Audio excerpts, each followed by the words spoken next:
During a news conference at the NATO summit, Biden was asked about criticism from progressives who say he isn't doing or saying enough to protect abortion rights in the United States. Your views on abortion have evolved in your public life. Are you the best messenger to carry this forward when Democrats, many of them, many progressives, want you to do more? Yeah, I am. I'm the President of the United States of America. That makes me the best messenger. I'm the only president they got. I'm the only president they got. Let's bring in former Obama advisor David Axelrod. What do you make of that answer? I'm the only president these progressives have. Yeah, look, I have some sympathy for him because there are so many issues like this where there is a limit to what he can do at the moment. You know, people say, well, let's do away with a filibuster. And he, of course, endorsed that today.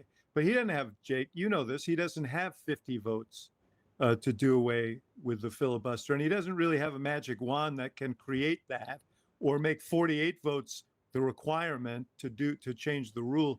And so, you know, but there is this, there is a strong passion about this issue out there, and people want him to do something to, and so, you know, there's a frustration, I'm sure, on his part.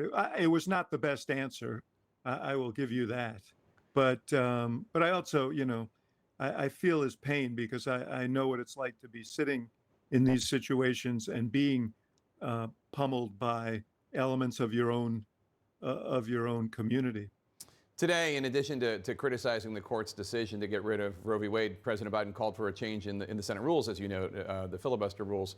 That doesn't seem like it's going to happen. And it also seems to me, just as an observer, somebody who's been around enough time to see the House and Senate flip control from Democrat to Republican, short-sighted. I mean, you could change the rules and pass a codification of Roe v. Wade, although there aren't enough Democratic senators to do that. But then what happens when Republicans take the Senate and ban abortion using the same filibuster-free rules? Right. And I think that has generally been his concern. You're absolutely right. There aren't the votes now to change the filibuster. And very likely you're going to have a Republican House unless something unforeseen happens. That seems to be the direction we're headed. Could have a Republican Senate as well. So, you know, but I will say this is a this will be a motivator, I suspect, for voters out there to vote for Democrats who are pro-choice votes in the House and the Senate in the fall. And maybe that's what he was aiming for. More than anything, Jake, I think he wanted to show that he was moving forward, that he was taking affirmative steps, that he was ready to fight. And that's what you hear quite a bit. Why will he fight for these initiatives? But he's also setting up a test. And, you know, at some point, if the rule hasn't changed, if they haven't passed this legislation, it's going to be one more thing where people say, gee, he just couldn't get it done.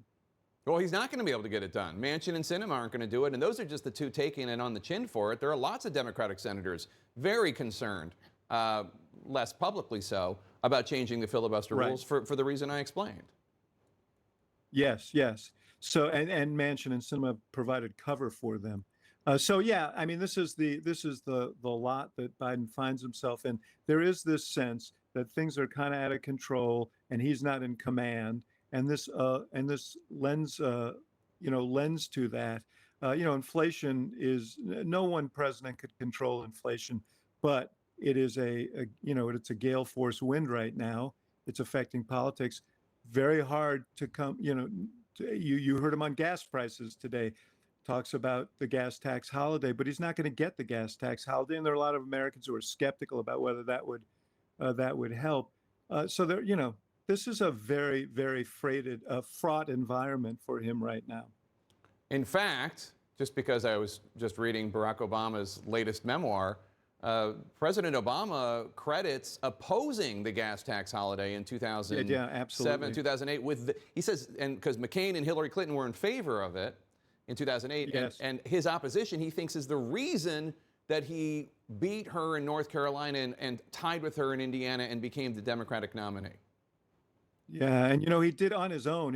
There wasn't a big consultation. He got asked about it, And he said, hey, we tried that in the legislature in 2000, and none of the money got to consumers. It was kind of a gimmick, a fig leaf for politicians. And what we really need to do is change our energy mix. And he got a lot of credit from voters for telling the truth about that. And a lot of people in Washington thought he was crazy to do it, but I think it did contribute to his victory in 2008. Now, gas prices then were at the quaint low price of $4, Jake, not 5. So, but I suspect there's a fair amount of skepticism about it today as well. Earlier, we referred to a new poll showing that 85% of the American people think the United States is heading in the wrong direction. That, frankly, points to disaster for Democrats in November.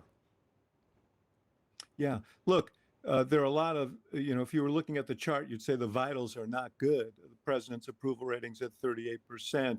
His economic ratings are low. Consumer confidence is down, the number that you mentioned. The one thing that I don't know is how this ruling by the Supreme Court last week is going to affect things. I've heard from people all over the country who've been doing focus groups and polling this week. And it really does seem to have galvanized people, and not just about this issue, but concerns about Republicans and extremism. And, if I were a Republican strategist, I'd be a little bit worried about that right now. I don't think we fully understand what the political impact is going to be, but that is one countervailing fact. But on the basic numbers, you're absolutely right. And I think everybody recognizes it. At current course and speed, this could be a very painful fall for Democrats.